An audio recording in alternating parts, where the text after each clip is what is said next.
पहाड़ी जबान में अपडेट सुनिए।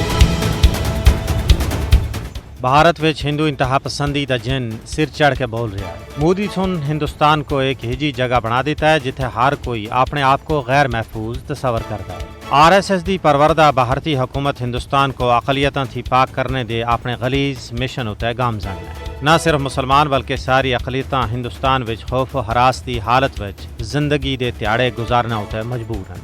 मोदी हिंदुत्वा दे नज़रिए दे तहत हिंदुस्तान दी पॉलिसी तश्कील दे रहे हैं। BJP दी ज़ेरे सरपरस्ती अकलियतां उते हमले हर त्याड़े दा मामूल बन चुके हैं। मोदी दे हिंदुस्तान विच जबरी मजहबी तब्दीली, मस्जिदां, गुरुद्वारियां, गिरजाघरां उते हमले और हिंदू जुनूनियां दे हथों मुसलमानां दा कत्लेआम जारी है। जद थी बात BJP भारतीय लोगों के सिरां उते मुसलत हुई है। मुसलमान, सिख, ईसाई और नीवी जात के हिंदुओं उते जुल्म जबर विच कई गुना वाधा हो गया है। मजहबी आज़ादी सुन मोदी दे हिंदुस्तान विच एक नवा मोड़ के दाया।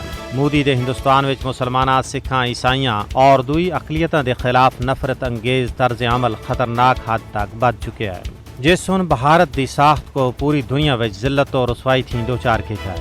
BJP की ज़ेरे क़यादत भारतीय हुकूमत हिंदुस्तान विच अकलियतां के खिलाफ RSS के नज़रिए को लागू करना दी सिर तोड़ कोशिशों विच मसरूफ है। कश्मीर मुखालफ इक़दामात, नवा शहरियत कानून, BJP दी मुस्लिम मुखालफ कार्रवाइयां दी वाज़ह मिसाल हैं। नस्लकुशी और तशद्दुद उते तहकीक करने वाले आलमी माहिरीन का आखना है कि भारतीय हुकूमत पूरे हिंदुस्तान और कश्मीर विच मुसलमाना दी मुकम्मल नस्लकुशी दी तैयारियां कर रही है। हिंदुस्तान विच BJP दी हुक्मरानी विच हिंदुस्तानी मजहबी अकलियतां दे हकूक और जिंदगी खतरे विच पै गई है। जरूरत इस अमर दी है कि आलमी बरादरी भारत विच हिंदू फाशिज्म को रोकना विच अपना अमली किरदार अदा करे।